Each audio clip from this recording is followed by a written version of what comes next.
So our first case study is going to be an outdoor ceremony where there's harsh daylight, which is actually what we find ourselves most commonly shooting for ceremonies. And you don't really have the time for modification or adding light. So what do we do? So in this scenario, we want to mind the basics as we've discussed, and we're gonna do the following things. So shooting in RAW. And the main reason I need to note this, even though this is probably an obvious point, is that in this specific lighting scenario where the sun is super harsh and you have really strong contrast between highlights and shadows, you want to maximize your dynamic range, which means shooting in RAW and at your lowest ISO, your lowest native ISO. Mm-hmm. And number two, we want to shoot from our shadows, like we've discussed when we were talking about the centerpieces, and we are going to frame and compose from the shadows. And that doesn't necessarily mean that you have to shoot into the sun. You just want light direction. Yeah. So basically you can shoot kind of like an angle where the sun is coming on, and you'll see in the scene, we don't need to always be shooting in the sunlight. In fact, if you can kind of avoid it, you'll get a better image by going directly in the sun, but we still want to have some shadow. We don't want to shoot with the light. So once we've dialed in our proper exposure, we want to verify that with our highlight alert enabled, so you'll see where you are blowing out certain areas in your scene. And then when we bring it into post, we can then bring up our shadows and soften our highlights so we can balance out our overall scene. Correct. So let's take a look at this example. This is, again, a really common scenario for a ceremony. So let's take everything that Shiv just said into practice and talk about this scene. So we have a hard midday sunlight scene, and like you said, this is so often our typical ceremony, right? Mm-hmm. Because ceremonies are generally happening in afternoon, like 12 o'clock range, because the reception's at night. Mm-hmm. So here we're on the beach, we have no cloud cover, hard direct sunlight, and we do have a little bit of direction to it. So what we've done here is we're shooting kind of like, if the sunlight is on this side, we're shooting this way. So we're not going from the shadow into the sun, we're shooting kind of along the side of it, so it's kind of side lighting everything. What we have is 3 different exposures. One of them is proper. Like Shiv said, we want to shoot RAW to retain all the information possible. Lowest native ISO, I'll be honest, I made a mistake. I don't know if it was a mistake or what I was doing here, but I'm at ISO 50. So if you wanted to maximize dynamic range, lowest native on this camera, a 5D Mark III, is 100 ISO. Mm-hmm. 50 is considered expanded. It's not going to make a huge difference here, but that's just a technicality that I know some of you guys are going to be like, meh. So anyway, the middle shot is at 1/500 to f4. Then we have 2 shots or 2 stops under at 1/2000, 2 stops over at 1/125th. What's the issue on this side? You can see that the shadows are being clipped here.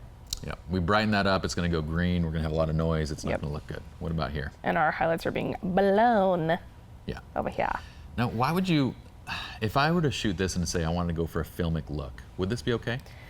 No, because I think that this look is completely achievable in post, and people have this like misconception that you need to blow out your scene in camera because that's just how like filmic images look.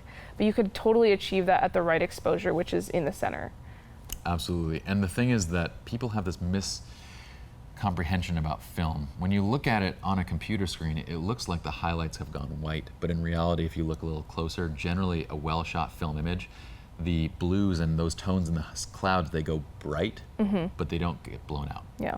They have the information there, and you're gonna get that from this shot, not from this shot where your highlights are blown. Yeah. This is the goal.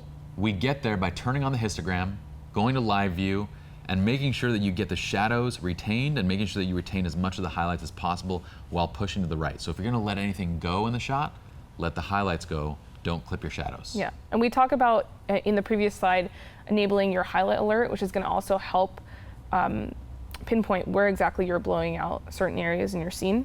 And also another really nice tip to have, when you're out in daylight, you wanna make sure that your LCD brightness is at a max level, because you're not going to be able to see on the back of your camera when there's such harsh light in your scene.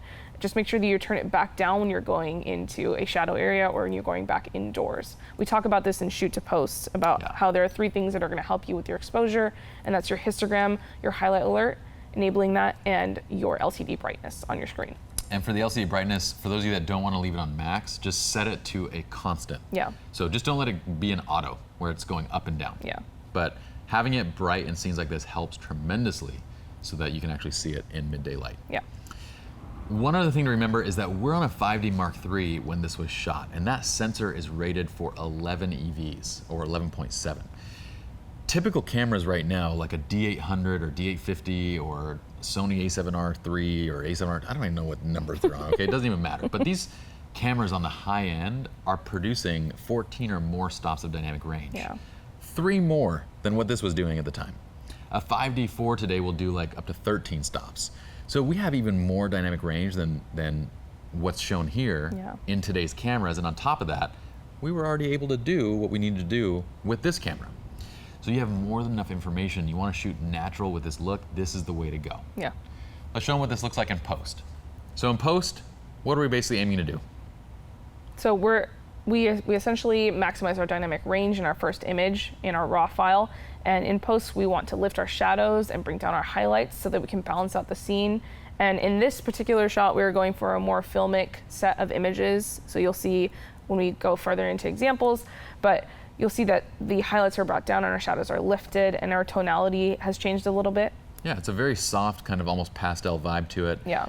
But while it's bright and kind of has that very natural vibe to it, nothing's blown out. Exactly. So when we go to the next set, you'll see the kind of full set of images, again, all shot with similar settings. Same thing in post, soft color is the preset. And we're gonna talk about this. We're actually gonna go through a demonstration of post-production to show you guys how to lift and create a softer look to the images so that we don't go to that overly sharp, overly high contrast look that publishers and coordinators and everybody wants to kind of avoid. Yeah. So we wanted to have that soft and kind of dreamy feel for especially scenes and settings like this, and we'll show you guys that. All right, so that covers worst case scenario. We're outdoors, harsh light. We don't have time to make the modifications, or we simply want to go for a more natural look. We know from the top, we want to shoot it raw, maximize our information, want to get it into post, brighten, lift shadows a little bit, add back a little bit of contrast. And shoot from the shadows. Yes, make sure you retain shadow. Let's go on to the next video.